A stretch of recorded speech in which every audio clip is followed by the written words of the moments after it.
Stand for Active Mobility sa QC.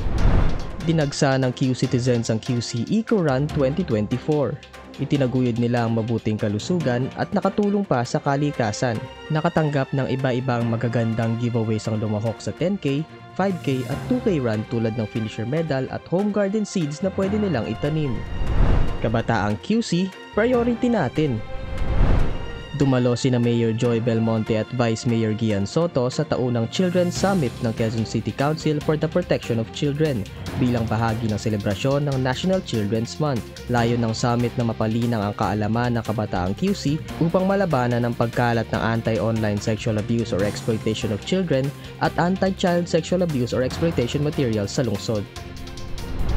Isinagawa naman ang Child Representative Election para sa Quezon City Council for the Protection of Children, kung saan hinimok ni Mayor Joy ang mga kabataan na iboto nila ang child representative na ipaglalaban ang kanilang karapatan sa lungsod Quezon.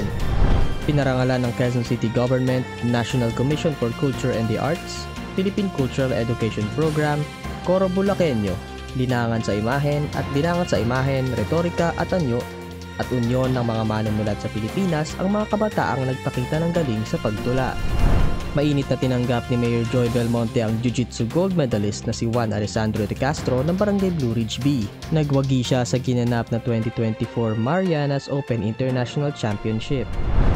Dito sa QC, may Paskong Inklusibo. Patuloy ang pamimigay ng lokal na pamahalaan ng pamaskong handog sa libo-libong senior citizens, persons with disabilities, solo parents, ambulant vendors, LGBTQIA+, health workers, street sweepers at iba pang sektor ng Q-Citizens.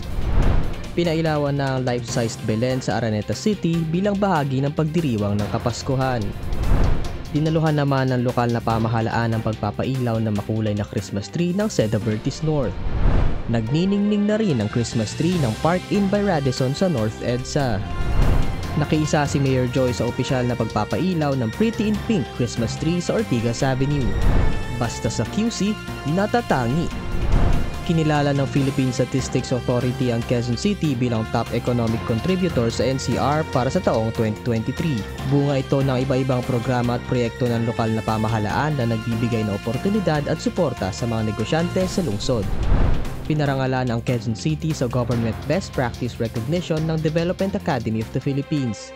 Kinilala ang Automated Document Delivery System ng Business Permits and Licensing Department at QC Build Easy ng Department of Building Official bilang recipient ng GBPR noong 2023.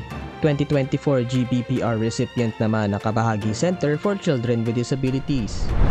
Hinirang ang Quezon City bilang Digital Democracy Champion at ginawaran ng People's Participation Award mula sa Digital Democracy Awards ng Makati Business Club. Congratulations, Mayor Joy! Hinirang na national semi-finalist at regional awardee si Mayor Joy Belmonte para sa Presidential Lingkod Bayan Award ng Civil Service Commission. Si Mayor Joy ang tanging alkalde sa NCR na napabilang sa listahan ng regional awardees at national semi-finalists para sa Presidential Lingkod Bayan Award. Kinilala si Mayor Joy Belmonte bilang Most Outstanding City Mayor of the Philippines ng Gawad Pilipino Lingkod Bayan Awards. Itinanghal naman ng Quezon City Council sa pangunguna ni Vice Mayor Gian Soto bilang Most Outstanding City Council of the Philippines. Binigyang parangal din ang mga natatanging district representatives, konsehal, mga lingkod bayan at barangay captains ng lungsod. Mainit na tinanggap ng mga opisyal ng lokal na pamahalaan ang mga kinatawan ng European Union na bumisita sa Quezon City. QC is a progressive city. Nakipagpulong ang QC Business Permits and Licensing Department sa pangunguna ni BPLD Head Ms. Margie Mejia sa mga business owner at stakeholder para sa ordinansang isinulong ni Councilor Irene Belmonte na gawing car-free o carless ang Tomas Morato Avenue tuwing araw ng linggo. Congratulations sa pioneer graduates ng Garbage Collection Training Program.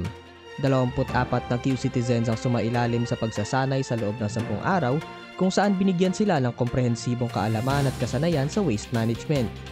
Sila ang unang batch ng mga resource collector o mga palero sa Barangay Payatas na naging bahagi ng programa. Nakiisa sa isinagawang sabayang clean-up at information drive ng Quezon City Health Department ang mga barangay sa District 1, District 2 at District 4. Layo nitong tulungan ang mga barangay na puksain ang mga lamok na nagdadala ng dengue sa pamamagitan ng paglilinis at wastong impormasyon ukol sa dengue.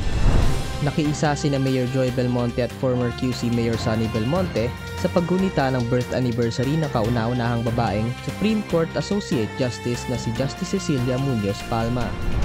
Tinipo ng Quezon City Government ang 155 accredited solo parents organization para alamin ang mga serbisyong nais pa nilang matanggap. Sinisiguro ng lokal na pamahalaan na napapakinggan at natutugunan ang kanilang pangangailangan.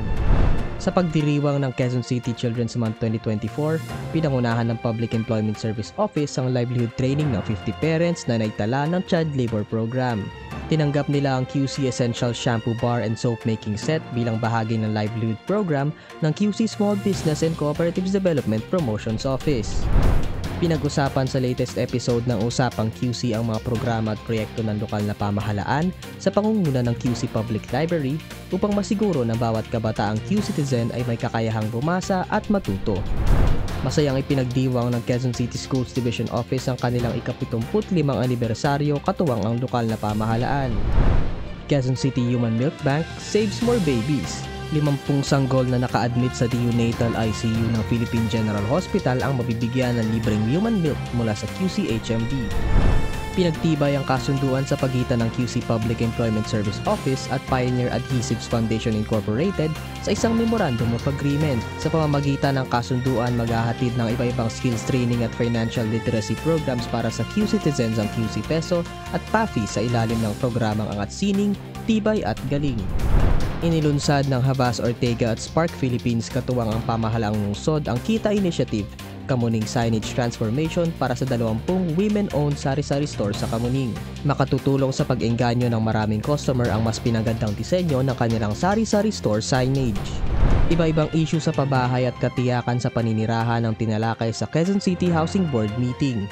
Nagsilbing presiding officer sa pulong si Mayor Joy Belmonte na dinaluhan ng mga kinatawan ng mga sektor at ahensya ng lokal at pambansang pamahalaan. Sa ikatlo at huling araw ng 2024 Philippine Social Enterprise Roadmap Conference, prinesenta ng mga subsector group ang kanilang 2025 action programs patungkol sa SE at SSE initiatives. Hinikayat ni Mayor Joy Belmonte ang mga kabataan na makiisa sa advokasya ng lungsod sa pangangalaga at pagprotekta sa kalikasan sa ginanap na 2024 Manila Bulletin Sustainability Forum. Tututukan na rin ng QC ang paggamit ng PET bottles at single-use plastics sa lahat ng programa at aktibidad para mahikayat ang mga empleyado at mamamayan na makiisa sa advokasya ng lungsod. Dumalo ang 219 PTA officers sa Parents as Teachers Homefront Heroes Program kung saan tinulungan ang mga magulang na mas maging mabuting gabay sa edukasyon ng kanilang mga anak sa tahanan.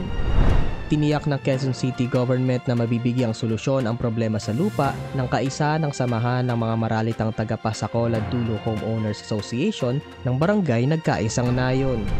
Pinasinayaan ng Department of National Defense, Veterans Memorial Medical Center at Philippine Military Academy Class of 1970 ang magiting 70 wellness wing sa VMMC. Ang wellness wing ay may 12 private rooms, 4 suites, 2 nurse stations at connecting bridge papunta sa main building ng ospital. Nakiisa ang mga kawani ng pamahalaang lungsod sa kampanya laban sa iligal na droga bilang bahagi ng Drug Abuse Prevention and Control Week. Kasabay nito nilagdaan ng mga city officials sa pangunguna ng QC Anti-Drug Abuse Advisory Council ang Pledge of Commitment to Stay Drug-Free. Iginawad ng Department of Labor and Employment ang Registration of Workers Association sa palerong manggagawa ng payatas. Sumailalim ang 84 resource collectors sa TESDA training at tinuruan ukol sa ecological solid waste management kung saan sila ay magsisilbing facilitator sa pagsasanay ng kanilang kapwa resource collectors.